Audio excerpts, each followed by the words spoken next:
Good morning. It is football and other F words. It is 9:30 a.m., a little bit after 9:30 a.m. on a Wednesday, March 20th, 2024. I'm joined always by Mike Herndon. You can follow him on X/Twitter at Mike Herndon NFL. You can follow me on X at FWordsPod. My name's Zach.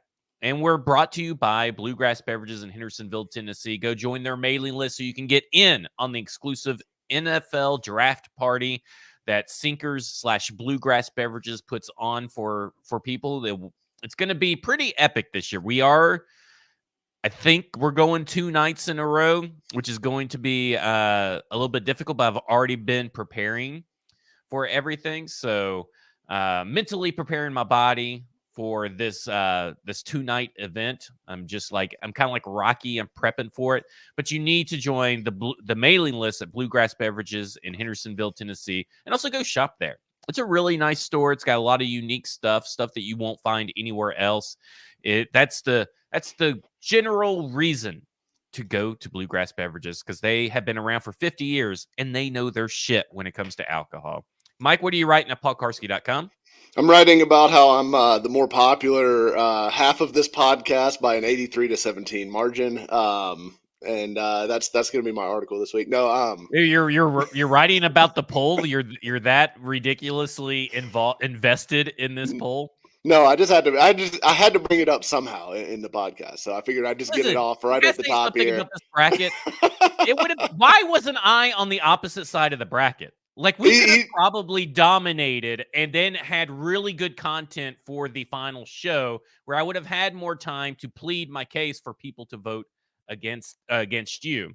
I did vote for Jim Wyatt out of sheer pettiness, by the way. I'm not shocked by that fact. Well, we've got 3 hours to go. I'm hanging on to a slim lead right now. So if you're listening to this and you haven't voted yet, go vote for me and help me beat Jim. I didn't promote it the first round because I really don't care. But I only promoted it in the second round because I just was hoping that sheer comedy would have pulled me through to the third round to just get destroyed by Jim Wyatt, but just to say I could beat you on the show. But apparently comedy is dead. Nobody loves to laugh anymore. They just like to be super serious about super serious polls and stuff like that. It is super serious. At least I made it out of the first round. Yeah, it's the most important poll of today. Yeah. I was very surprised to make it out of the first round because Brent Doherty was out there begging for votes. I was very surprised. And his Twitter account does nothing but just talk about 3HL. But he's a nice guy, so I guess what they say is nice guys do finish last, and evil, cold, heartless jackasses at least get to the second round. But what I am writing further than a couple of other people that we know. Let me, I did enjoy some of those first round upsets, or not even upsets, but just wins. But what I am writing about at paulkarski.com is actually up already. Is how basically the first wave of free agency could impact the Titans draft strategy, and I would assume that's probably some of the stuff that we're going to talk about today as well. But I go in depth as usual. I think I was at like 3,000 something words on this one. So not quite as long as my last one, but still a long one. So go check it out. A lot of good thoughts in there, I think. And paulkarski.com was also where tomorrow, Thursday, you'll be able to read more about the two-tone blue dudes in depth. I think I'm having to call it something different for PKs. He sent me a suggestion, so I have to go back through my messages. But over at stackingtheinbox.com, it will be called Two-Tone Blue Dudes because you know what? I just don't give a shit if the name is corny. That's what it was last year. That's what it will continue to be. But Two-Tone Blue Dudes version 2, Electric Boogaloo, is already out this morning on stackingtheinbox.com, where I break down my new methodology, my expansion to other positions, and talk about example of use for the tool. The tool will be out Monday at stackingtheinbox.com, out next Thursday at paulkarski.com, because I have felt like I've neglected a little bit because of how the content schedule has worked out of the stackingtheinbox.com subscribers. So I'm going to give them a few days head start. So stackingtheinbox.com is where you can get that. We've been doubling up on articles this week because there was a lot in the queue from Stoney. So Stoney has been I got a lot of articles scheduled out for stockintheinbox.com, so make sure you go over there. All right. There's a lot to get to, and I'm sure there's going to be a lot of comments, a lot of questions, and all this stuff. And when I see some of your questions, we'll probably talk. Yeah, I'm with Enrique. Let's hope the Sneed news breaks during the pod like Ridley did. There's a lot of information that we're going to get to, and a lot of your questions that will probably be answered. So if there's a question that is not answered, I'll make sure to get to it at the end of the podcast. But the general consensus is that I feel that the Tennessee Titans fan base has way too many blind faith loyalists in it. And that's fine. I'm not demeaning. They're not lesser fans or anything. They're obviously diehard fans who cannot see the forest for the trees. And I think I've been really big on, and it's because of linebacker and defensive line, which sort of got addressed yesterday, which we'll talk about, and the lack of movement at safety, which is not as big a deal as the other two. Yeah, But and still has a lot of good options left. yeah, I've talked about maximizing roster construction.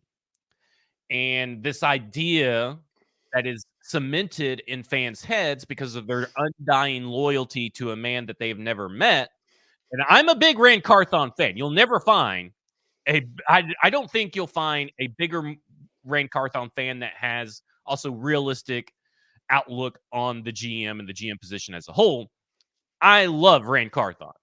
I think you like Rand Carthon, but I like him. I like him. Yeah, not as much as you, but I like him. But the point is that you have to be. There is no blind faith anymore. That's what got you hashtag and JRob we trust, and that's what got you hashtag JRob still doesn't have a job. So there, I feel it is okay to call out bad processes, and I'm going to call them out early and realistically. I'm not going to call out every minor bad process, but this idea that this team has done A+ banged up job maximizing roster construction because they can't fix anything everything in quotation marks is a farce. It is an absolute farce. And this idea, listen, you may not be able to fix everything with above average starters. You can't fix everything with maybe even great starters, right? Like you can't do that. But you could fix everything with capable starters, and the Tennessee Titans have really kind of failed to do that on the defensive side of the ball. There are still holes and maybe even multiple holes at every part of the defense.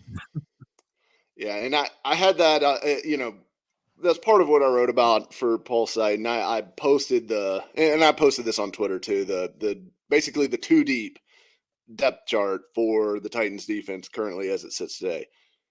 To me, there are 4 spots where they currently do not have a viable NFL starter. Are you including both linebacker spots? Well, no, I'm giving Kenneth Murray the benefit of the doubt and saying, look, he started for an NFL team for 4 years. He's getting paid like one. He's going to start for this team. He's a starter. Like I'm okay with that. That's fine. He's not like my cup of tea at linebacker, but I'm keeping an open mind there, right? But you don't have a starting Mike linebacker because I think Murray very much in his best use would be a will linebacker who does not play on third downs. Ideally, you have a Mike linebacker who can stay on the field like Jerome Baker would have been, and play all 3 downs. And look, like I'm not trying to disparage the Jerome Baker thing. Like he had a dislocated wrist injury. He's also had some knee issues and things like that. So like there could have been, and I'm sure the reason for the visit with him was to get him in and have a look at his medicals, have the doctors get their hands on him, see like how the recovery's going, all that, what their feeling is. And it may have been that the Titans doctors came back and said, no, you shouldn't sign this guy, Rand. Like this is going to be a problem. for him moving forward. And I'm But are we okay going with to that. trust a guy who gave money to or who gave the A-OK to Caleb Farley? I mean, like, are we really going to trust this head Well, team physician that he knows what he's talking about? well, for all we know, the team physician was standing on the table saying, "Please don't take Caleb Farley." And J. Rob said, "No, I am God. I know better than you." And we are going to take this broken back cornerback and heal him. But it is so I don't know. I don't know. But I'm just saying I'm willing to give the benefit of the doubt that maybe the medical staff declined that one. So But the whatever. Seahawks medical staff is way worse, is what you're saying, I and we're at don't 666 know. viewers I right don't there. know. I'm just saying that I don't know what the medical thing is and what their risk I think that's profile is quite the leap. versus like what he was asking for, what they were comfortable guaranteeing based on the injury risk, things like that. Like there's a lot that goes into it. So willing to give them the benefit of the doubt. I would have done it personally, but I didn't look at the medicals either. So But it's just a wrist injury, right? Like he still the current one right? is a wrist. Yeah, it's a wrist injury. So I mean, you can't But I clear think there was someone over a wrist injury. I I don't know. I mean, just think that's a little. I think that's given too much credit to what went down. well, I don't know. I'm saying I think he probably was in for a visit because of the injury stuff. And it's not just the wrist. I think he also had like a pretty recent knee issue um, as well. So I think he was pretty banged up last year, if I recall correctly. Not just the wrist, but there was something else. But anyways, I think that was the reason for the visit to have him in, was because they wanted to get a look at him physically. Because a lot of these deals, the guys did not visit before they signed major contracts, like Ridley and all these other guys. So, but setting that aside for now, middle linebacker, 100% a need. I like Jack Gibbons, Otis Reese. I know, like somehow Otis Reese has this like cult following after 2 games where he played decently. And look, I liked what I saw from Otis Reese last year, but oh my God, people are going over the moon about him, saying like, did they find a secret all pro? And I'm like, what are we talking about, guys? Like, this guy's a converted safety who weighs 215 pounds. Listen, you could build a 22-man starting roster, NFL roster. Now, it's not good starting roster, mind you, but you could build 22. You could find 22 Titans players over the years that got undying love and support from fans for no fucking reason. I mean, you could put Trey McBride in there. Golden Tate could be your starting wide receivers. You could throw Mason Kinsey in the slot. You have Otis Reese would be in the linebackers. Like all this stuff is just like Caleb Murphy's heading down that road too. Yeah, Caleb Murphy was definitely like starting edge last year. Tried to tell people not. Travis Gibson has arrived at that. We were on the Travis Gibson train, but at some point you just have to jump off the train. I like some of those guys too, but some people take it from the point of like, or past the point of like, I like Travis Gibson. He should play more, like maybe 30 snaps a game, to like, oh my God, I can't believe we let Travis Gibson go to the Jaguars. What are we doing? He is like a replacement level guy. I mean, at best, he's like a low level starter. So I think it's all like within the context of like what the overall picture is. But I mean, Gibbons, you don't want him to start. Otis Reese, you don't want him to start. Those guys can be in the depth of your linebacker room, but Gibbons anywhere near this fucking roster. You hate Gibbons. I'm okay with Gibbons. He's slow, but I think he generally does everything else pretty well. So that being said, you don't want him to start.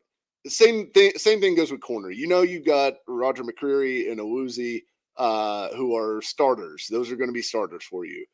You don't want to start Trey Avery. You don't want to rely on starting Caleb Farley. I mean, like, God, you definitely just cannot bank on anything there. And then like you've got Eric Garrer is the next corner. None of those guys need to be anywhere near starting in the NFL. And frankly, none of them really need to be like your fourth corner. You probably need a better fourth corner than any of those guys if you want to be good in the secondary. Yeah, but safety. Hey, PFF grades or whatever, Eric, that stat that everybody loves, because Eric Garrett going on the all 22 undying fan team. Sure. But he is that's what's going on right there.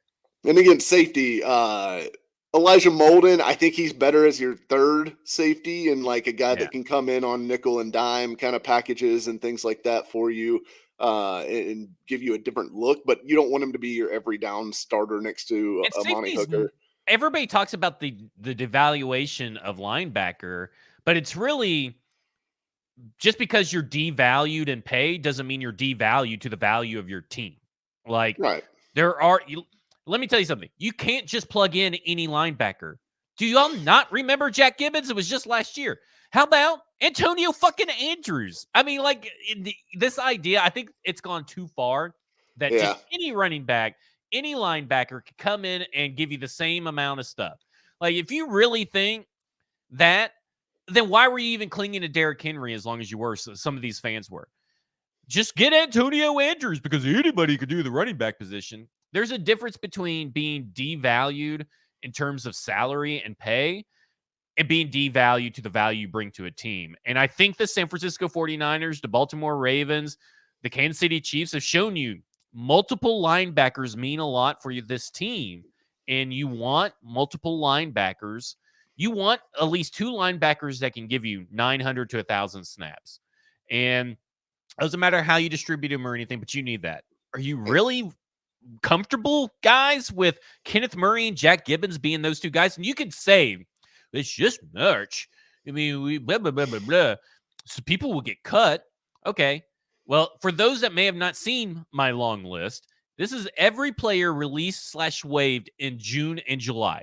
Because in August, at the end of August, is when you have most of your starters. If you're still looking for starters August 29th, something has went terribly wrong after roster cutdown day. But here's the list. Tat McKinley, Will Parks, Trayvon Mullen, Cam Dantzler, Brandon Bryant, Latrell Bumpus, Justice Tavai, Forrest Merrill, Jamal Peters, Kyler McMichael, Jalen Dalton, who got cut twice from two different teams. In a span of 8 days, by the way. Tay Hayes, Josh Thomas, Vernon Scott, Anthony Witherstone, Colin Duncan, Scott Nelson, Rashad Berry, Isaiah Rogers, Miles Dorn, Perrion Winfrey, John Reed, Nick Thurman, Isaiah Brown, Leonard Johnson, Trenton Thompson, James Campbell, Isaiah Dunn, Alton Robinson, Curtis Brooks, Jonah Tavai, Xavier. Is Jonah Tavai on there twice, or is just? I think so. No, Justice Tavai and Jonah Tavai, the Tavai brothers. They suck. Okay. Right. Xavier Henderson, Jonathan Garvin, Montre Braswell, Cole Coleman, Dylan Maben. Not Greg Maben, Dylan Maben, Dorian Etheridge, Ellerson Smith, Bravion Roy, and Montrell Osling III. Those are all real names. I think you just read the list of like employees at your local Kroger. I'm pretty sure that's what those are all real names that were cut during the summer months that everybody thinks is where they're going to find the linebacker, because DeAndre Hopkins got cut because they were always going to cut him if they couldn't trade him. Like, that is two totally different situations, and people have to understand that. And there's not anybody that's sitting out there where it's like this linebacker on a big contract who, a team might be willing to part with if they land Peyton Wilson or something like that. There's not like that guy sitting out there that's like an obvious cut candidate that is still lingering on a roster. I just don't think because you would hear about the trade rumors. Right. Like, you would hear like, oh, teams this guy could be a trade target, and there's nothing. It's silent. Kind of like T. Higgins. Nobody wants T. Higgins. Everybody wants to keep their linebackers. Yeah. So, I mean, I just don't think it's realistic. And you're certainly not going to find 4 starters, right? Like, I mean, that's the thing too. Right. Like, if you're saying at any one position, maybe you luck into like a guy that gets dropped and fits your team really well. But again, you're also talking about signing cast-offs from other teams and plugging them in at starter, which is what the Titans tried to do last year in free agency because they had no money. And we saw how that went with, most of those free agent additions. Most of those guys did not perform at starter level. I mean, even like Arden Key. I mean, I know like Andre Dillard is one. I think the one example you do have of a good win there was Aziz. But Arden Key, even like Daniel Brunskill, I think like all those guys played at like replacement levels, I think, last year. So you got guys that played about what you would have expected them to based on what their roles were previously. You didn't get anybody who made a huge leap into like, all right, well, now that he got the starting opportunity, he's like this really good player. taking other teams' cast-offs just is not generally a good strategy for team building. And I think to like round things out, talking about Key is not a starter to me. He very much needs to be a rotational guy. He's not a very good run defender. He's not even that great of a pass rusher. He's just okay. And he's going to be 28 this year. Landry's going to be 28 this year. Weaver's a nothing. We have no idea what Caleb Murphy is or isn't at this point, but he's certainly not someone you could go into next season expecting to play like a huge amount of snaps. Edge is very much a need for this team as well. So to me, like it's edge, it's corner, it's inside linebacker, and it's safety. All four of those positions. And you also need more depth on the defensive line because right now you have two defensive linemen that are worth starting. Keandre Coburn is the next Otis Reese, by the way. I'm letting you know now. Keandre Coburn is on his way up. Is it him or TK McClendon? I mean, secret all pros. Yeah, come on. Get on board. But this team has major, like not only depth problems, but starter problems on defense right now. And look, I think you could address some of those still. Like we talked about, corner, they're looking at L'Jarius Sneed still reportedly. They're looking at Trey White. I think either one of those guys comes in and gives you a starting level corner. Obviously for as many games as Trey White can stay healthy if he ends up being the choice, but that fixes a problem. There are safeties on the market, and I'm confident that they'll end up signing one of them. They already had Marcus May in for a visit. They've been interested in Justin Simmons. There's Julian Blackman, which I like, still out there. There's guys at safety. In fact, there's a pretty deep Rolodex of safeties available still. And people are obsessed with this rollover amount, by the way. Like they are like in love with carrying over rollover for next year. And I don't understand that one bit.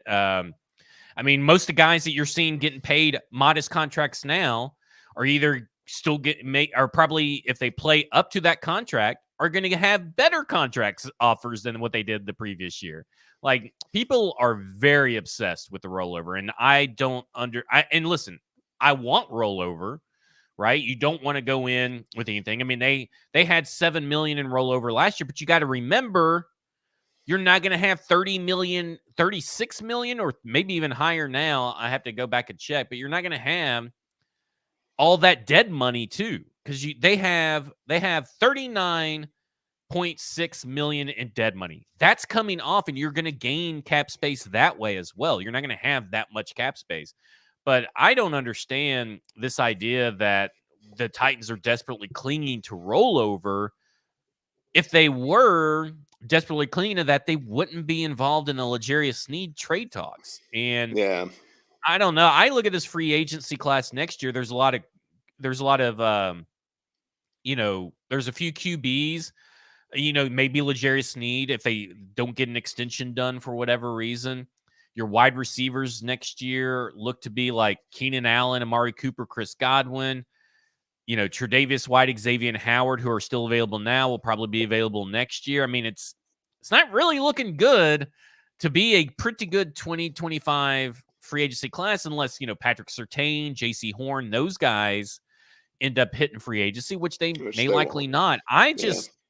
This idea to do that for next year I don't feel like is very grounded at reality. I've got a message from Robert Greenlaw who wants to know, is Rand still sleeping or is he at the TDN porn house? No. For those who do not know, you got to go to Arif Hassan's Substack, which is called Wide Left, and do a 7-day free trial and read the Draft Network expose that got released this morning. Yeah, that sounded wild. I have not read it yet, but it sounds insane. I would agree with you that it just doesn't make sense to like cling to this rollover cap as like some huge thing. Like, look, I don't want them to go spend money on guys just to spend money on guys, right? Like, nobody's suggesting that they just go throw money away, but to go back to like one of the bigger discussion points of Titans among Titans fans on Twitter the last few days, Chase Young. I have been a big proponent of signing Trace Young, and now that the contract details are out, I'm actually flipping back to like I actually probably would have done that deal even with the neck injury thing, which I guess Wow. because I mean am totally opposite of that. we're talking about $4 million guaranteed ultimately. And then his per game roster bonuses make up like the other 8+ million of the contract to get up to 13 million. So it was not 13 million fully guaranteed like was reported initially. So to me, $4 million to bring in a 24-year-old pass rusher who has elite traits and has shown the ability to be a high-level pass rusher at the NFL level multiple times before, because he really did it his rookie year. He was really good. He goes through the injury, comes back, struggled coming back from that. And then last year, he had like 60 something pressures last season, which would have led the Titans by like 15, I think, among edge rushers last year. So he would have comfortably been the Titans' best edge rusher last season. And I know everyone saw the 7.5 of that is going to count against the cap, so it's not a $4 million. well, count against the cap, yes, but not guaranteed. So you get that money back if he doesn't play those games. So let me ask you this: including draft capital or the draft picks that you need. Yeah, you're okay with having that guy count against your cap around $12 million, $11 million to bring you down to roughly under $25 million. I'm fine in with cap that. space. Yeah, because look, this is the for reasoning. that guy This with is a the neck whole, injury. This is the whole reason for my interest in Trace Young. You do not find elite edge rushers late in the draft. Does not happen. There are extremely rare examples of that. Daniel Hunter is one, just because he didn't have like any production in college for whatever reason. But that is like the only guy that you can find late in the draft who is an elite pass rusher right now. I still think Chase Young has the skill set to be an elite pass rusher. He was very good last year. All of his underlying metrics, things like that, were very good. Yes, I mean, I think he had like 7.5 or 8.5 sacks, which isn't mind blowing or anything, but the pressure numbers, the win rate, things like that, very good. I know he takes plays off, or he took a playoff in the playoffs, which is hard to say. And everyone has clung to that, and now he's like the biggest loser in the world somehow. He didn't take that many playoffs because he still outproduced Danico Autry last year, who everyone loves and would have gladly given $10 million to, right? Even at age 34. Well, a lot of Titans fans. I would have given him $8 million. That was the most extreme overpay I've ever. It's one of the so top 10 extreme overpays in my opinion. You wouldn't have done that, but a lot of the Titans fans who a lot of the Titans fans who are saying Chase Young is a dog and I wouldn't give him a cent are clamoring for. That's a unique word to use. That seems like a real direct dagger to your mentor, PK. No, I'm not. It's not. A lot of people are calling him that. Okay. But here's probably what I'm saying. PK said it. Well, probably.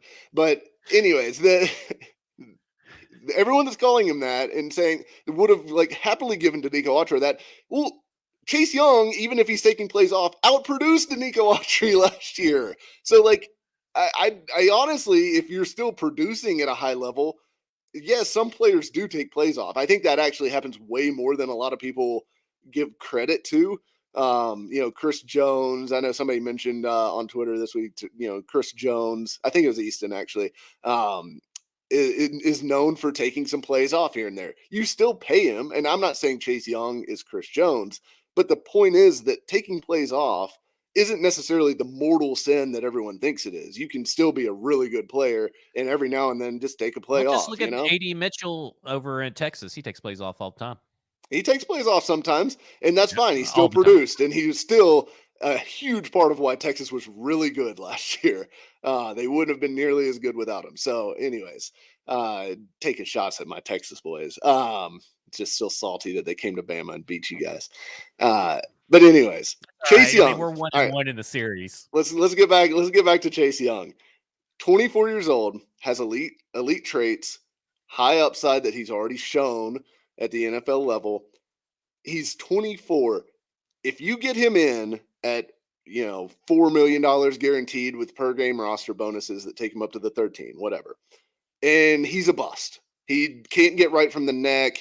He can't stay on the field. The worst case scenario happens, like the Vic Beasley, Jadeveon Clowney that everyone's so scared of happens. You're out for something $1 million, maybe $6 million if he plays a few games, whatever. Okay, fine. So be it. You blew that money. Not the biggest loss in the world, right? I mean, we're talking about like $6 million out of a 250 something $million cap. And if he, let's say this, I will say this: if he misses games because of the neck injury, and he misses if he only plays under 16 games, you're going to get some of that money back because that was likely to be earned. You'll get some of that money back in a cap adjustment because if he didn't earn it, then you're going to get it. Exactly. So, I mean, it's not, I'm kind of like, I'm not 100% against it. I will say initially I'm looking at that because we didn't know the per game bonuses or anything. I'm like, woo, I don't know. I was with you. And when it came with the neck thing, I was like, I would have been out at 13 million guaranteed for a guy with a neck injury for sure. But with it being as a mostly incentive based on being available, I'm more comfortable with it. But the upside, which I think people ignore, 74 total pressures in PFF. 74. That's a lot of, and that's playing on two different teams, and he averaged 30 on both teams, like 38 and 35 or something like that. I don't know. I exit out of it. But I mean, according to, and of course they round up and everything, but he also had 11 sacks. They don't do half sacks, which is probably the correct way to look at it. But 74 total pressures is an insane amount, but it's also like he had 66, 73 the first 3 years. So he's got now 74 in one season. So it's like contract year. His rookie season was good, though. His rookie season was good. So I do think, and I go back to like the upside, right? Because the upside is he hits, he becomes the guy that he was billed to be, or maybe not even like quite the number 2 overall pick level guy, but a good pass rusher, a good young pass rusher. All of a sudden you have a 25-year-old, really high quality pass rusher that you can either franchise tag, re-sign, trade, tag and trade. That becomes a major asset that you got on the cheap because you were willing to take this risk.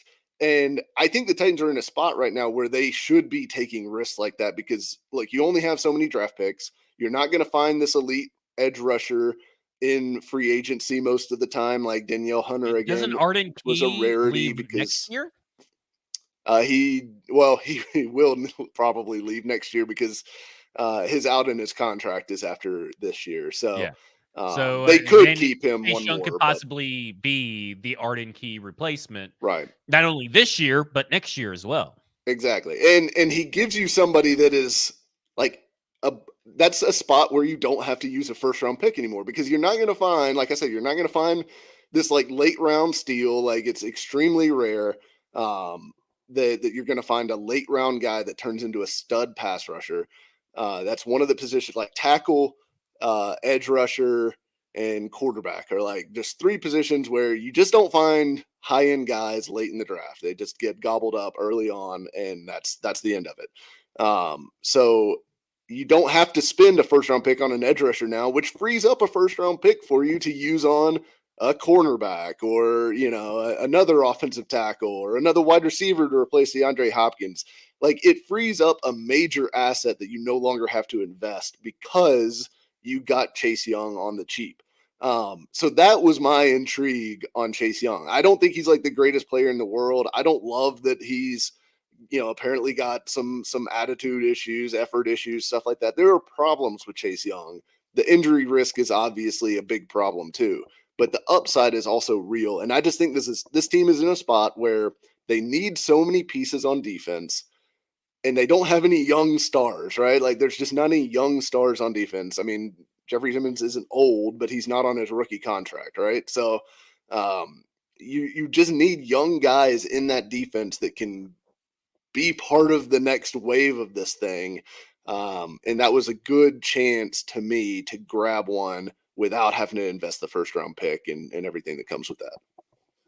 Well, and my thing is that this is kind of ties into Chase Young too. But when you look at the way that these contracts would be constructed, right?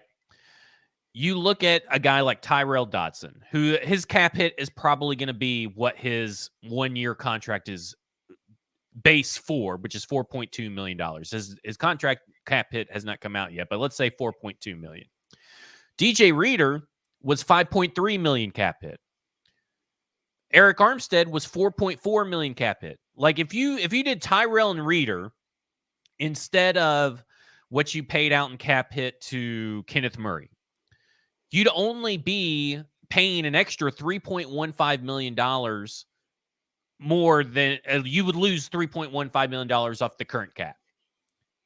Adding in Tyrell plus Reader minus Kenneth Murray's cap hit plus a $915K fall off from another player, you net $315 that's coming off the cap. Welcome to the so you're going from roughly. What's going on over there?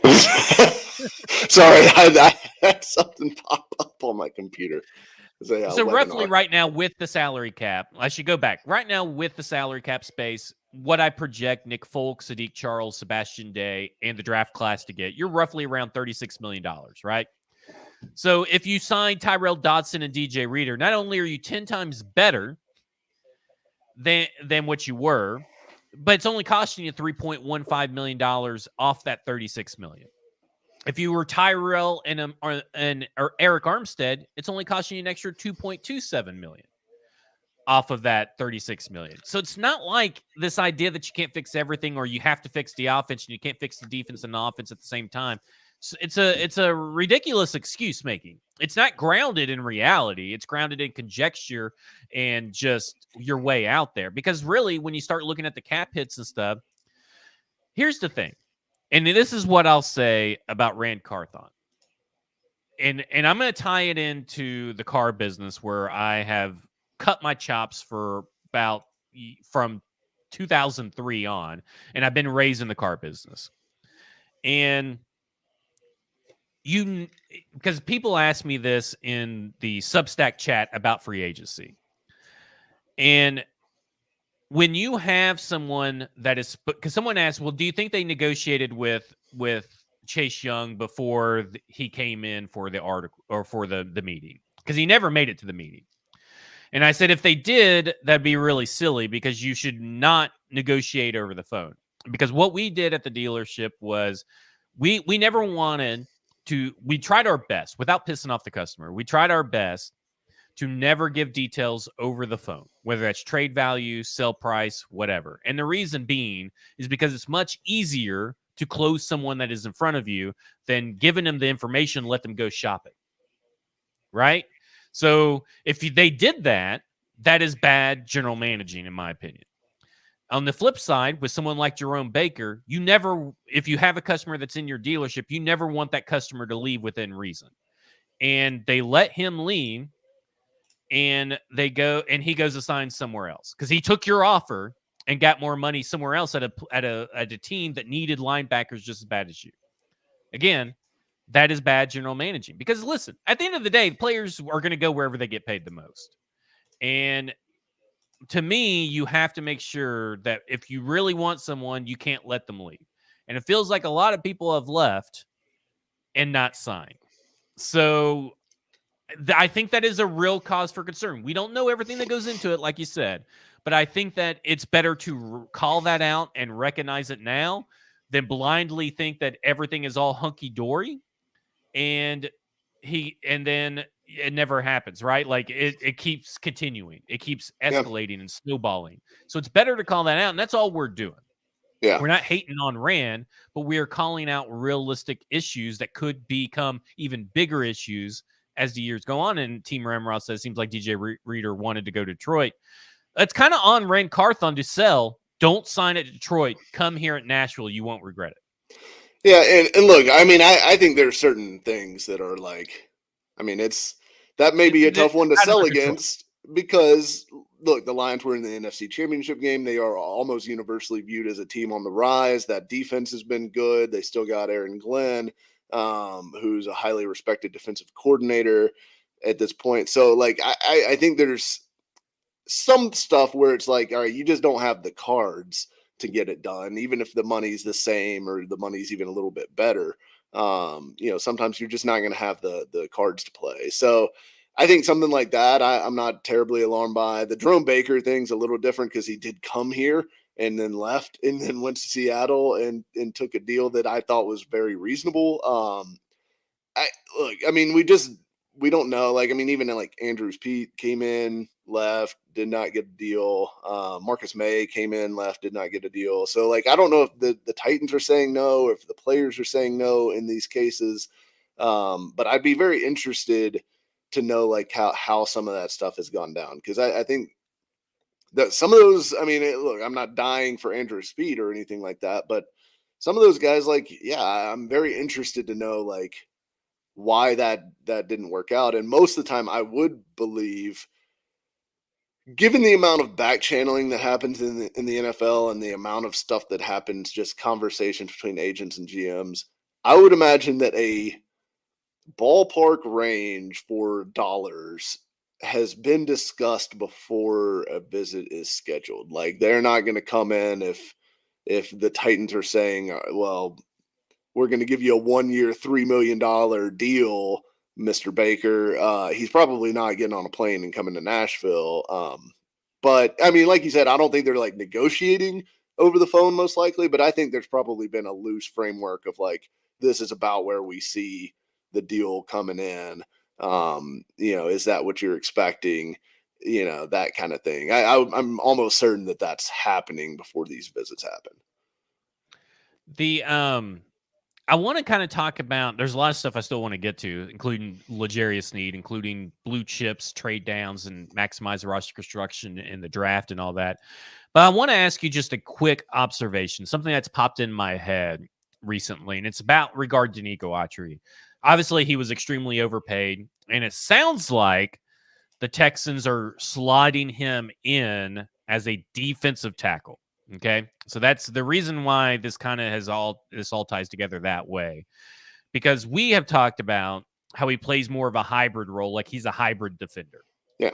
And maybe they will use him in some situations, but he does his best work as that hybrid defender. This Autry role that everybody seems really obsessed with replacing, what are the chances that this team just doesn't have that hybrid specific, and it was a hyper specific role for Denico Autry, and we should be, as analysts and fans that cover the team, we should be more concerned about the replacing of the production, not necessarily the position and the player. Like, we shouldn't be focused on, well, they got to find a Denico Autry, someone to fit that hybrid role. What they really need to find is someone that either plays edge. That we need to be open to the idea that they need to find someone that either plays edge, could have been Chase Young, or plays defensive end that can replace the production. Yeah, no, I completely agree with that, and I think I'd have to go look at the PFF page for this.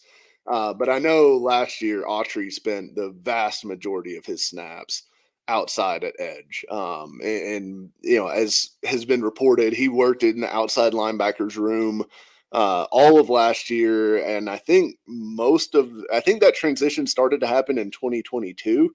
I believe for Autry that they really started to move him more towards edge as Tier Tart was emerging. You're correct. So he to me, he was more of an edge player, and the hybrid thing, like, yes, he could kick inside. So can Arden Key. I mean, Arden Key does some of his best pass rush work. I wish there was another term for that. Working inside against guards, because he can use his quickness and length to keep himself clean through the middle there. So I think I agree with you. They don't need to replace Autry's role like as a hybrid defender. They need to get a good pass rusher. They need to get somebody who can affect the quarterback and play outside on early downs and be able to set an edge, which Arden Key cannot do. So there are a couple of guys in this draft that can. There are. Just there saying. And we've talked about this. I said this in an article. I think it's either, I don't know if it's Monday or Tuesday's article at Stacking the Inbox. You said this yesterday. Yeah. Obviously, pulling my own take and creating it as your own. But there's a good chance that this draft is going to be a total 180 outside of the first round, where it's like Joe Alt and a bunch of defense. Yeah. I mean, honestly, I kind of think that's the way I would go. I looking at the draft right now, here's kind of where I'm sitting. They have to get a tackle, to me. If they're going to get one that they expect to start right away, they've got to get them in the first round. Because, like, once I get into the second round picks with the tackles, even though it's a good tackle class, all that stuff, I don't feel comfortable with the Jordan Morgan, Patrick He's a guard. Paul. Kingsley Suamatia is maybe the only guy I feel comfortable, because the more I watch, the more like I get it why someone would like him, but he is still a project. He's a project on the fly. I don't think that's the word Ramon used, but something like that. Like he's you train him on the job, and you much rather have to avoid that than anything else. And I don't know, I'm going to butcher this last name, but one guy that I do like in that second round range is Kieran Ahmedgadji. The guy from Yale. I think, yeah, the guy from Yale.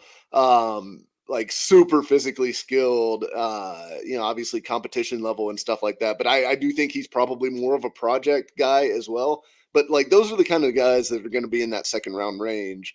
Could you play them this year? Sure. Do I think it's going to go super well? No. So to me, like if you want a day one starter at tackle, you got to get them in the first round, whether that's at 7 or whether that's after a trade back. And to me, as much as I like Joe Alt, I'm coming around more and more to the idea that you have to trade back, because I just don't think the drop off from Alt to Latham or Fuaga, or Olu Fashanu. Some of these names are tough. That those guys, especially after I've been saying them in my head wrong for years, and then you learn how to say them, and you're like, okay, all right, now I've got to totally remember that every time. But anyways, those four to me are like not that far apart. I agree. And I said this a couple of weeks ago, and I can I say something, because this goes into our next thing, our topic, which is going to be about the value of a blue chip player versus the value of gaining many above average starters at this stage of the Titans roster building. So I'm with you. The more days that go by, the more I am on team trade back. And that's typically how I am wired anyway. Every draft, I end up wanting to trade back, because I want more shots at good players. Yeah, but I agree with that. Can I say something about Joe Alt? And it's something that I wrote about yesterday and at stackinginbox.com. Because when you're looking at the metrics, the stable metrics at PFF, and the stable metrics are the best predictors of success in future years at the NFL level. It's only because of his run game that he's considered, his run blocking, that he's considered a complete prospect. He is not an exceptional, a world-beating, better than everybody else, tiers, levels above, better than everybody else at pass blocking. He is at run blocking, and run blocking doesn't fucking matter. And let's just be honest here. You win games by passing the football and preventing the pass. The pass defense, pass offense. So to me, if the difference isn't that big between Joe Alt's pass protection and Olu Fashanu's, who's currently dropping, or Talisi Fuaga, or JC Latham, or either of these guys, which is not, is big difference between Tyler Amarius Mims. I think Amarius Mims might be the best pass protector out of all of them. Troy Fautanu, I'm okay with him. I'm very in on Troy Fautanu. Yeah, Fautanu. But not Tyler Guyton. He's the only guy. I agree. We are in complete sync on that. Yeah, Tyler, one of my bold takes, and maybe it's not that bold to you, but one of my bold takes is Tyler Guyton is not going in the first round. I'm with you. But I think that it's better to trade back, whether it's to trade back. And listen, I know when we talk about this on X or Twitter, people have to understand I'm a very logical guy. I know that it is very, very, very, very slim that the Vikings trade up with 11 and 23 to 7. It makes no sense, and it's very slim. It's possible, but it's not probable. But if they were to offer it, I am taking that to the bank. You ain't going to have to. As soon as they call and I see Vikings on the caller ID, I'm answering. They say, okay, we want to trade up. We'll give you 11-23. Okay, bye. And let's make it happen. Like, it's done. Yeah. But even if it's a team like Denver or, one of those guys in between 7 and 15 that want to trade up for maybe Joe Alt. Yeah. Maybe they want to trade up for Jared Verse, Dallas Turner, Quinyon Mitchell. Some of those guys, maybe Roma Dunze, or maybe even Malik Neighbors is still there because of this trade. I think a lot of quarterbacks are going to go in the top. Yeah. You don't know. Maybe it's for Brock Bowers. There's a lot of, in other words, there's a lot of players that can help teams 8 through 14 that they would be willing to trade up for. I'm trading back. Give me as many day 2 picks that you can give me in this draft. And if I have to take one less day 2 pick, I want one day 2 pick. But if I have to take less to get a future day 2 or future first, which is still possible in the trade charts and everything, I'm taking it. So to me, it's like, because I don't believe that Joe Alt is the better is the levels above, tier above, better pass protector. Now, he is the safest blue chip prospect at offensive line. I 100% agree. And if it can't trade back, I'm taking Alt at 7. No doubt in my mind with the way this team has been. But there's a difference between getting one blue chip guy and getting 3 or 4 above average starters in day 1 and day 2, depending on how you trade for this team in this current thing. Get your blue chip prospects later. Above average starters, like, to me, Joe Alt, if you only get one All-Pro vote, right? Like, only one LT gets All-Pros. I'm not concerned about having a guy that is an All-Pro every year. I'm sure it helps. I'm sure it's great. But I'm sure also the drop-off between Trent Williams and the second-best left tackle is not that big. Mm-hmm. I think we can all agree on that. That's logical. Yeah. So I'm for getting as many good players on a bad team, as many good young players on 4-year contracts that you can get. And if that means sacrificing one blue chip prospect, going from Joe Alt to someone that is just a tier down from Joe Alt, I'm all for it. Yeah, and I'll tell you, like, I will say the trade back thing gets a little bit complex for the Titans specifically, just because of the way some of these teams behind them, like what their draft picks look like. Because if you look at, like, obviously the Falcons are right behind them, and the Falcons have all their picks. So they would but to trade back with the Falcons, they would need to bluff the Falcons into believing they were making a deal for whoever the Falcons wanted. And they were going to let someone jump them to get him. So I don't think that's probably going to happen. But, like, the Bears at 9 only have 4 picks in this draft, 1 overall, 9, and then they have 75 and 122. I don't know that they're going to want to give up basically their whole draft, which is what it would take for them to move up from 9 to 7 and basically end up with just 2 players and be done with the draft after pick 7, which would be kind of crazy. They've done a pretty good. I was just saying they've done a pretty good job filling the holes. They have necessary. Maybe they think the Dunze and Williams are going to be like the pairing for the future or whatever. Like, maybe they would, but. So there's that one. There's the Jets then are after them at 10, and the Jets don't have a second round pick. They've got 72 and then 111 are their next selections. So you would probably only be able to get a third from them for moving back, which I'd probably be okay with 72 to just move back 3 spots. You'd probably get a future second or third or maybe even first, because that's kind of how those work out. You probably get a future first or second because those are valued 1 round later or whatever than what they are right now. So you'd probably get a future first or second, which is good in my opinion. And what might be interesting is I think that the Vikings are going to aim higher than 7. Like, they're going to offer 11 and 23 basically to every team down the list until they get to someone who takes it. So the first team that wants it is going to get it. And my guess is that someone will take that deal before the Titans. But what will be most interesting is who takes that deal, because if, like, let's say the Chargers take it, and now they've got 11, 23, 37, 69, 105, and 110, that becomes a really good team where maybe they want to trade back up for whoever they're coveting with that pick. That's a good situation where they could move back and then move back up for 7. So, like, the team that does trade with the Vikings might be the best partner for the Titans. So, like, to me, 11 might be the spot to watch. But it might happen it might happen after a deal already gets done. Yeah.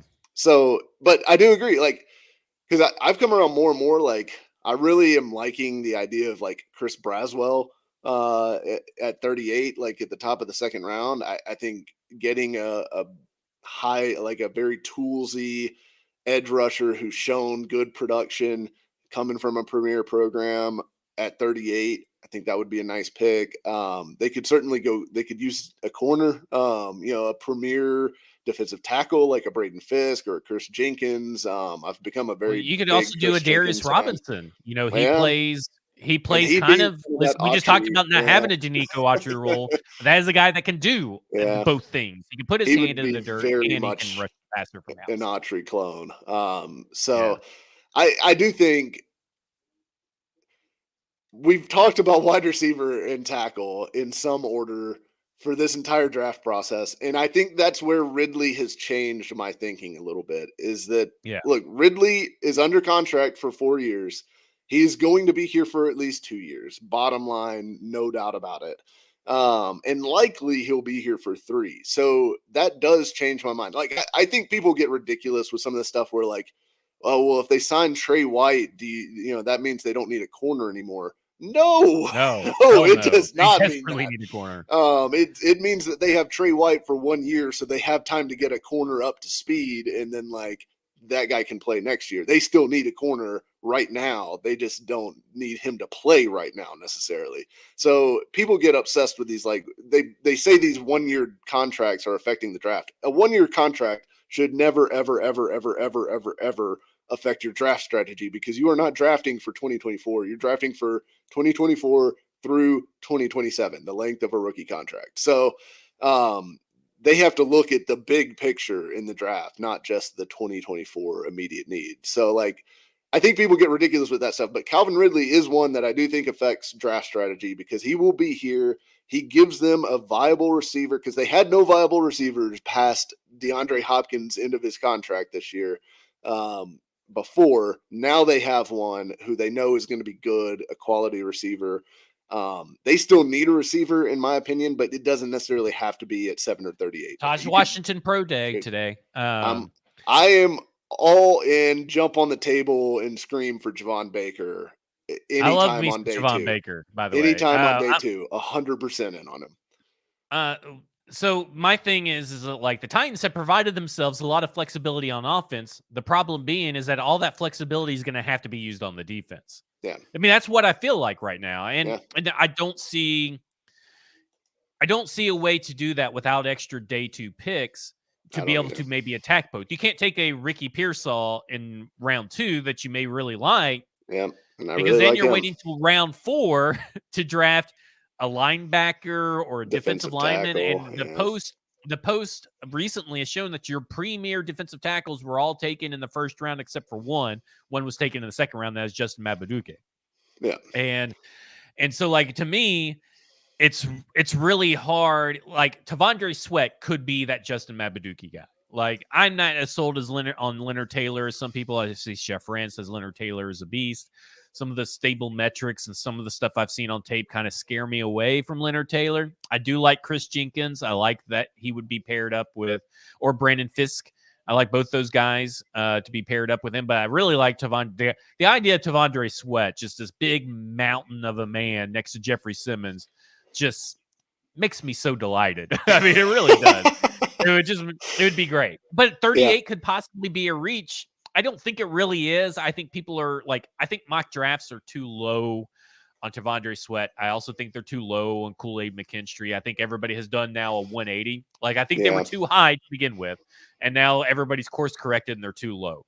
What's crazy is like during the season, people were just obsessed with Sweat all season, and then you get into the off season stuff, and that's when he drops. To me, like that makes zero sense. He was awesome for Texas. Like as a Texas fan, and he was a pretty good pass rusher too. He affected the passing game for sure because he got push constantly. Like there was nobody who was keeping him at the line of scrimmage. He was in the pocket, down in and down out. Yeah, I think everybody's gone the opposite direction. So I think we both agree on that. So let's talk about L'Jarius Sneed for a second. Yeah. And yesterday, 2 days ago, it was called The Drive, which is a Kansas City radio station. And the host talked and had Matt Verderam on, who is he's been pretty steady on his reporting. He hasn't been flip-flopping or anything like some of these other people. And he's reports. Everything that he is saying, he's very tight in. But everything he's saying is like he's in the middle between everything Stephen Holder said and the kid Destin Adams from A to Z have said, and Adam Schefter's reported, and all the stuff Diana Rossini's reported. He's very in the middle. So like we say, the truth is always in the middle, and this seems like the most thing. Because the host says he's some stuff that he's hearing. Matt Verderam either kind of corrected him a little or adjusted his thinking or agreed. And so I listened to it as about a 14-minute clip and is separated on Spotify. So if you go to Spotify, go for The Drive, look for The Drive, and it's one guy like with his arms crossed with a football stadium behind him or something. But I have a link to it in the tweet. Either way. The host said this is what he's hearing. And KC is fine with the tag, which Matt Verderam agrees with, because at the end of the day, you can get a three-peat, right? The three-peat is where you want to go, and they're okay with paying him the tag on a three-peat. If he can't find a deal, they're not really preventing him from finding the deal. He's preventing himself because he wants to be the highest paid cornerback in terms of AAV. Not guaranteed money, but AAV, which is in weird way to approach free agency, in my opinion. I'd much rather take the fully guaranteed money. Funny though. No team players get obsessed with the AAV number. Yeah, they do. No team has offered a second-round pick, and that's also what Matt Verderam has said, because that came from the host first. And they both said that $80 million is on the table. There is an offer for $80 million, which is a $20 million AAV. He wants to be at $22 million AAV because it was reported he wanted to be at 24, which is extremely outrageous.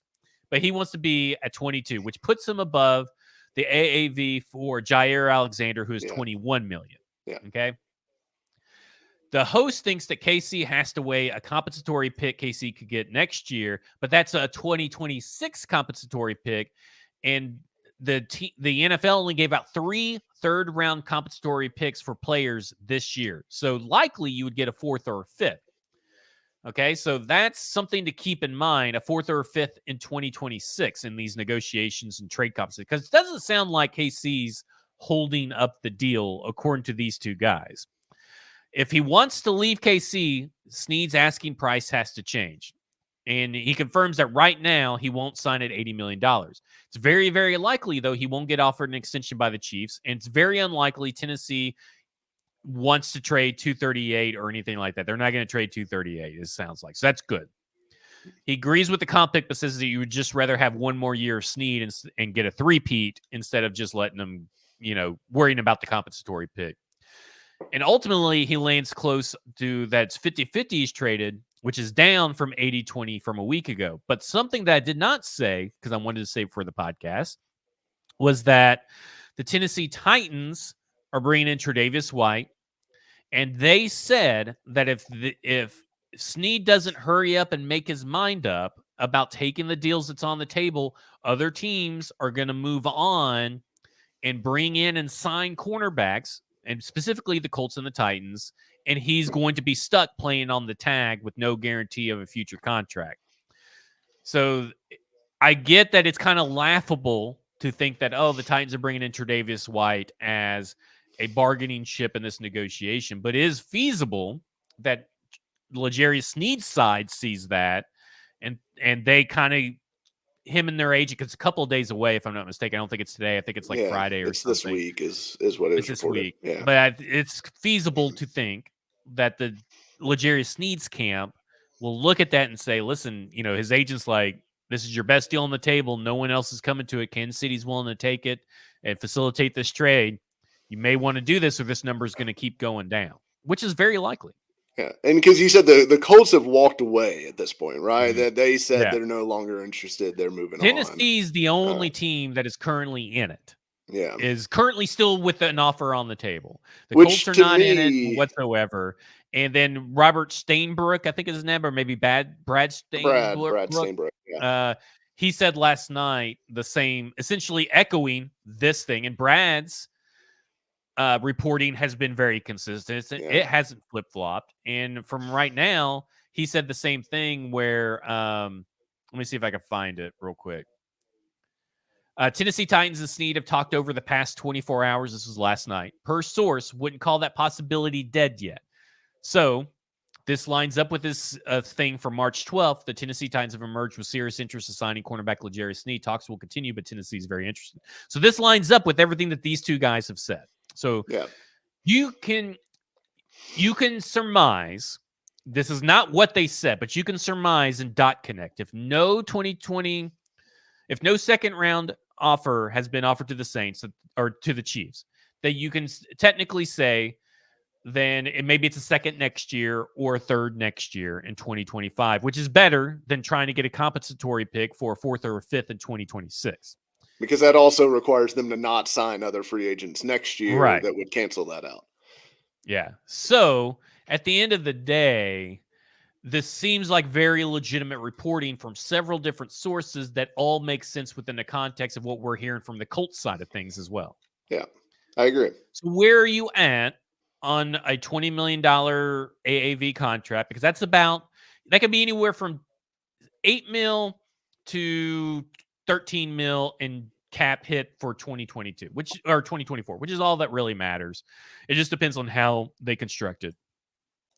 There are some knee concerns, and those have been talked about ad nauseum, but doesn't really sound like when the Kansas City Chief people talk about it, that's not really that big of a deal because he still played at a very high level. He played the entire 17 games. It's just load, and all the way into Super Bowl, just load management. But where are you at on bringing in L'Jarius Sneed at the $80 million, and how far would you be willing to go past that $80 million? I will say, I probably wouldn't be willing to go much past it. I mean, at the end of the day, I guess it's kind of splitting hairs. Like 4 years, 80 million, 4 years, 88 million. I kind of land in the same place as I did with Calvin Ridley.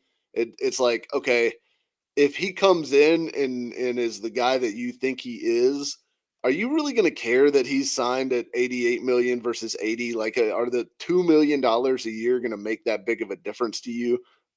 Versus, like, if he busts, like, it's certainly not going to feel any better that you only paid him $80 million to be a bust. I mean, I just feel like at the end of the day, it becomes like, it's a little bit of just I don't know. It's just a game of chicken, I feel like, between the Titans and Sneed, honestly, at this point, because it feels to me, based on the reporting that's out there, is that the Titans and the Chiefs have agreed on compensation that they feel like works as far as the trade would go. It's just a matter of whether or not the Titans can come to a contract agreement with Sneed and he okays the deal so that they can pass it all through and make it happen. So it sounds like Sneed is the holdup, nothing else. Sneed is the holdup.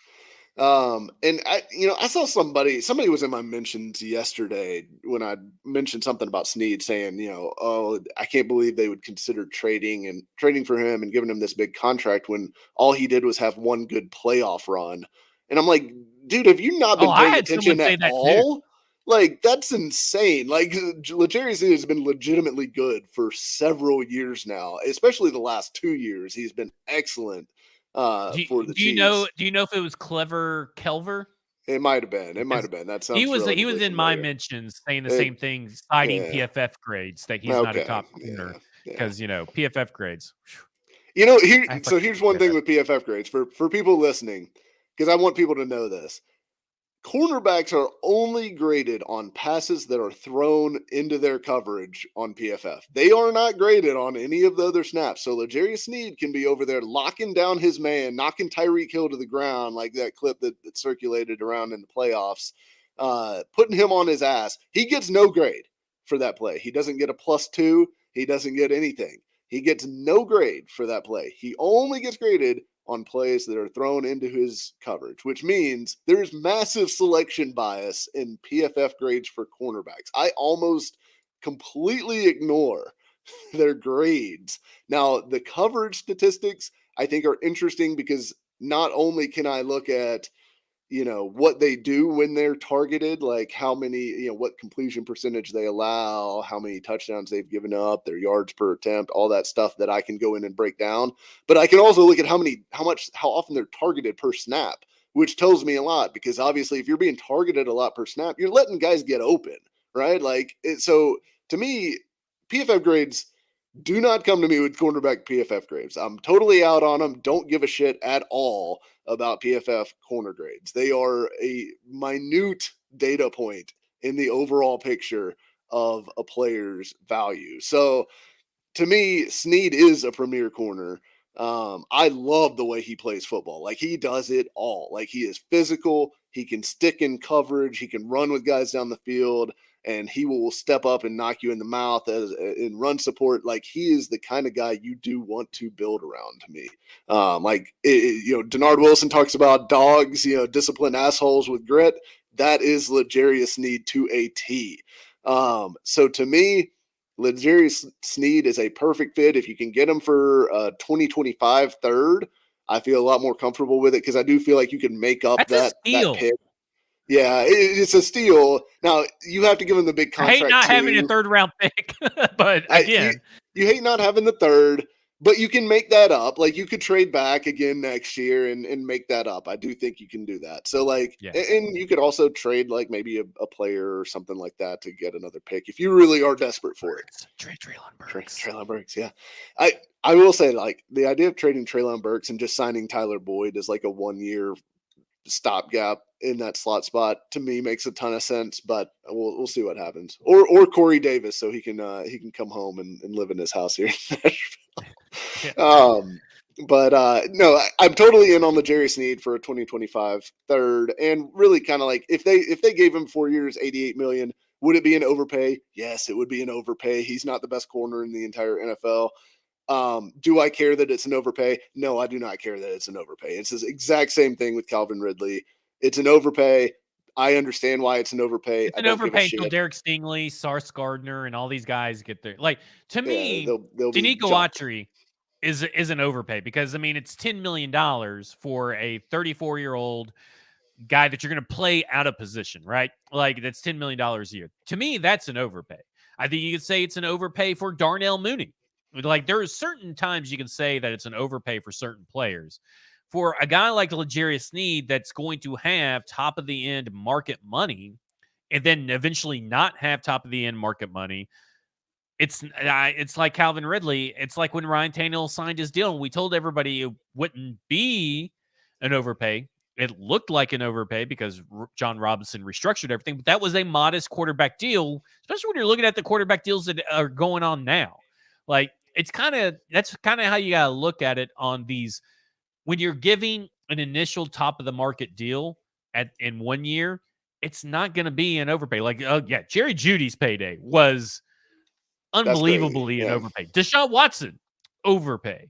And it will always be an overpay. But like Calvin Ridley, L'Jarius Sneed at these numbers, I'd be very surprised in 2 years everybody's going to say, oh, like really I'm going to bookmark this Marcus Mosher article. They said that Calvin Ridley was overpaid and come back to it in 2 years. And if Calvin Ridley lives up to the contract, to say, do you still think it's a fucking overpay now? Because they don't take that into account in these articles because they want you to click it, read it, and say, well, it's an overpay now. It's never really an overpay. No, and listen, I keep the saying national... this. Yeah.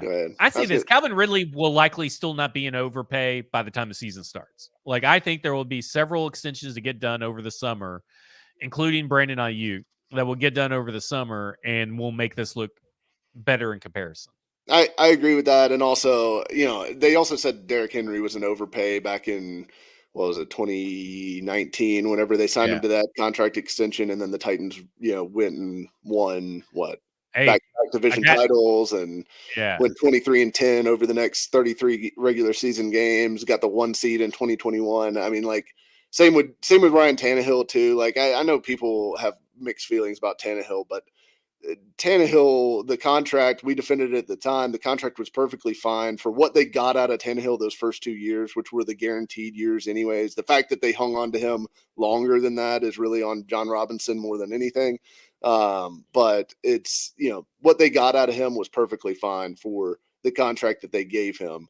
At least for those first 2 years, anyway. So, like, and that's really what you care about, because that's when you're locked into the deal. Like, those are the years that you're locked in. They got locked into Tannehill's beyond that because of the restructure to go get Julio, but we don't have to go back down that road anymore. Yeah. We can stop. We can leave that in the past.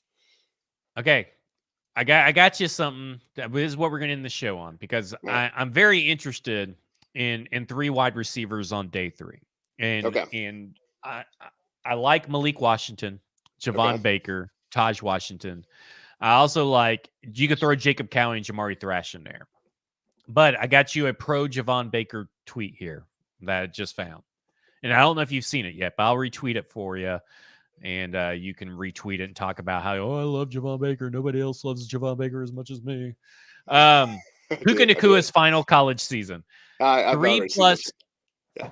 Damn. Well, I'm going to read it for the people. 3+ yards per route run, 50% contested catch rate. There are only 3 wide receivers in the 2024 class that reached these marks this year: Malik Washington, Javon Baker, Taj Washington. Of this list, there's only 1 wide receiver that's also 6 foot plus, 200 plus pounds. This is a Javon Baker tweet. And if you're still not convinced, here are some stats you need to know. First in yards per reception with 21.9. Third in yak per reception at 7.2. Third in reception yards per team pass attempt, 3.11. That's quite the metric right there that I have not seen that one yet. Which one was that one? The reception yards per team pass attempt. Okay. Yeah. That makes sense. Yeah. Baker's yards per route run metrics: 3.18 versus man, 3.14 versus zone. 52 receptions, 1,130 yards, 7 touchdowns. Great collegiate production, legitimate NFL size, and big splash plays for Javon Baker. And we are a pro Javon Baker podcast. I've liked Javon Baker's before the Senior Bowl, but I really liked what I saw at the Senior Bowl. He put up some modest athletic testing numbers, I thought, for his size, but I'm all in. I'm with you. I love me some Javon Baker. Yeah, I'm 100% in on Baker. I'm interested in Malik Washington. I do worry about him being like sub 5'9". Although, like, I mean, you get that to that point in the draft. I mean, that's already baked into the point of it. And he's a tremendous athlete and was, obviously highly productive as well. So I don't mind him as a day 3 guy. I honestly think Javon Baker ends up going day 2. I'm kind of obsessed with him to the point where, like, I'm like, is he actually wide receiver 5? Kind of range. So I think he's extremely talented.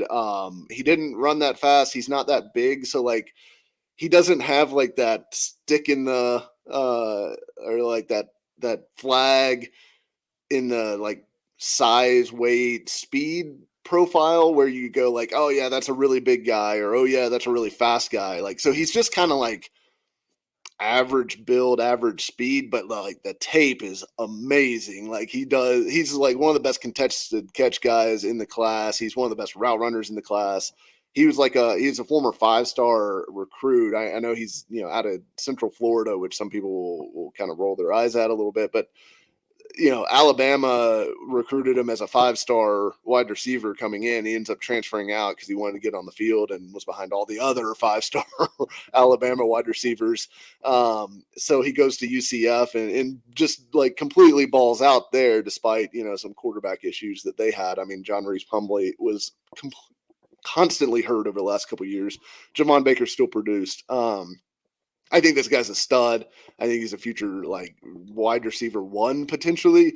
if not high end wide receiver 2 at worst. So, and if you look at like RAS and stuff like that, because I mean, he was only like a 7.7 or something like that RAS, just kind of an average athlete for size and everything for his position.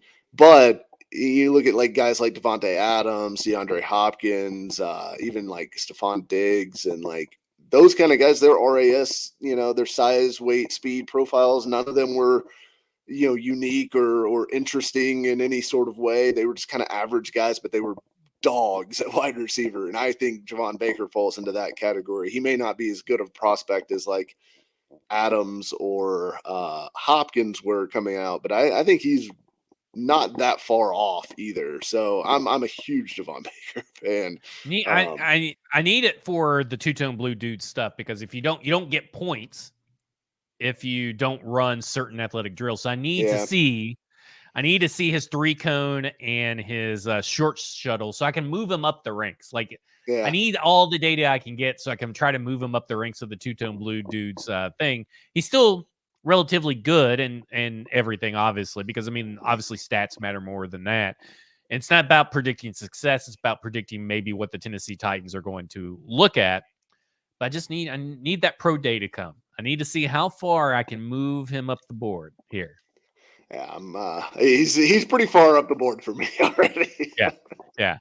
Well, I'm just talking on this. He's high on the board for me, objectively, but I'm just talking about for the two-tone blue dudes too, which is stuff you can see if you're a subscriber at paulkoharski.com starting next Thursday and stackinginbox.com on Monday. That will do it for us. Bluegrass Beverages in Hendersonville, Tennessee. To stay up to date with all the latest alcohol releases and all of the NFL draft event news, go to bluegrassbeverages.com, maybe bluegrassbev.com. So just go to Bluegrass Beverages, put that in Google, Hendersonville, Tennessee, and then it'll pop up the website. And don't feel like I have to Zach-splain Google, but sometimes you just never know. People can't find the answers for themselves. Been around for 50 years. They're great sponsors. It's going to be an amazing draft party, so make sure that you guys have all the information and are ready to rock and roll. Bluegrass Beverages in Hendersonville, Tennessee. PaulKarski.com is where you can find Mike's work, both PaulKarski.com and SecondInbox.com, where you can find all of my work. Follow him on X at Mike Herndon NFL. Follow me on X at FWordsPod. This has been Football and Other F Words, and you have just been effed.